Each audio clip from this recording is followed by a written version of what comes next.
Hey, good afternoon, everybody. It's August 3rd, 2022. We are in the New Testament, and we are in the book of Hebrews, and we're going to read chapter 12, verse 3 to 12:29 today. All right, so our author has brought us up,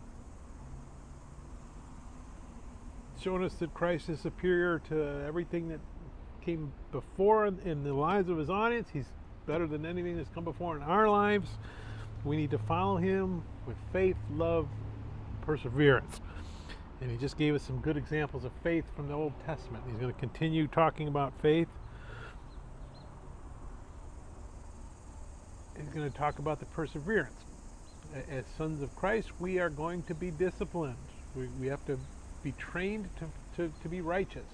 So yeah, there's going to be problems. There's going to be some stumbling blocks in the way, but God has put them there so that we can exercise our faith to become better Christians, to become better people, to become more worthy to enter the kingdom of heaven. And that's a good thing, actually, is what he's going to tell us, because that means we're sons, because you don't discipline people if you're not trying to make them better. You don't care about them. So our God cares about us. That's why we're being disciplined. And he encourages us to go through it, to help each other go through it, to keep our eyes focused on our eternal mountain of joy, because that's the way to the everlasting life that we all hope for in Jesus Christ. So let's go ahead and we're going to read Hebrews chapter 12, verse 3 to 29. Consider him who endured such opposition from sinners, so that you will not grow weary and lose heart. In your struggle against sin, you have not yet resisted to the point of shedding your blood. And have you completely forgotten this word of encouragement that addresses you as a father addresses his son? It says, "My son, do not take light of the Lord's discipline, and do not lose heart when he rebukes you, because the Lord disciplines the one he loves, and he chastises everyone who accepts it as his son. Endure hardship as discipline. God is treating you as his children. For what children are not disciplined by their father? If you are not disciplined, and everyone undergoes discipline, then you are not legitimate, not true sons and daughters at all. Moreover, we have all had human fathers who disciplined us, and we respected them for it. How much more should we submit to the Father of spirits and live? They disciplined us for a little while as they thought best, but God disciplines us for our good, in order that we may share in his holiness. No discipline seems pleasant at the time, but painful. Later on, however, it produces a harvest of righteousness and peace for those who have been trained by it. Therefore, strengthen your feeble arms and weak knees. Make level paths for your feet, so that the lame may not be disabled, but rather healed. Make every effort to live in peace with everyone and to be holy. Without holiness, no one will see the Lord.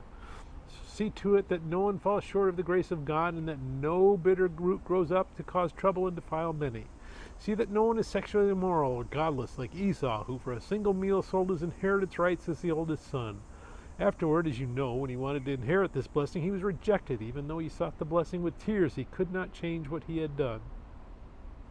You have not come to a mountain that can be touched, and that is burning with fire, to darkness, gloom, and storm, to a trumpet blast, or to such a voice speaking words that those who heard it begged that no further word be spoken to them, because they could not bear what was commanded. If even an animal touches a mountain, it must be stoned to death. The sight was so terrifying that Moses said, I am trembling with fear. But you have come to Mount Zion, to the city of the living God, the heavenly Jerusalem. You have come to thousands upon thousands of angels in joyful assembly, to the church of the firstborn, whose names are written in heaven. You have come to God, the judge of all, to the spirits of the righteous made perfect, to Jesus, the mediator of a new covenant, and to the sprinkled blood that speaks a better word than the blood of Abel.